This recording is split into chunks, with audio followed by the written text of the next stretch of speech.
Bagbazar multipurpose স্কুলের পাশে একটা ছোট্ট ফুডকার্টের সামনে দেখি বড্ড ভিড়।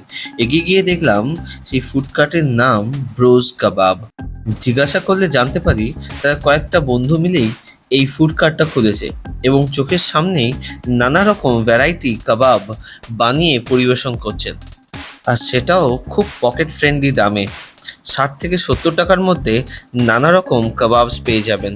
বাগবাজার মাল্টিপারপাস স্কুল থেকে বাগবাজারের দিকে এগোলেই ঠিক রাইট হ্যান্ড সাইডেই পেয়ে যাব এই ব্রোজ কাবাব। আমরা ওই ভিড় ঠেলে অর্ডার দিয়েছিলাম এই চিজ কাবাবটা আর এই পেশোয়ারি কাবাবটা। পেশোয়ারি কাবাবটা একটু ঝাল ছিল আর চিজ কাবাবটা অসাধারণ ছিল। চিজের কোয়ান্টিটিও বেশ ভালো ছিল আর সফটও ছিল। আর পেশোয়ারি কাবাবটা একটু ঝালের ওপর মন্দ কিন্তু একদমই বলা চলবে না, বেশ ভালো ছিল। আমার তো দুটোই ভালো লাগলো। তাহলে দেরি না করে আপনারাও একদিন চলে আসুন এদের ভ্যারাইটিস অফ কাবাব টেস্ট করতে।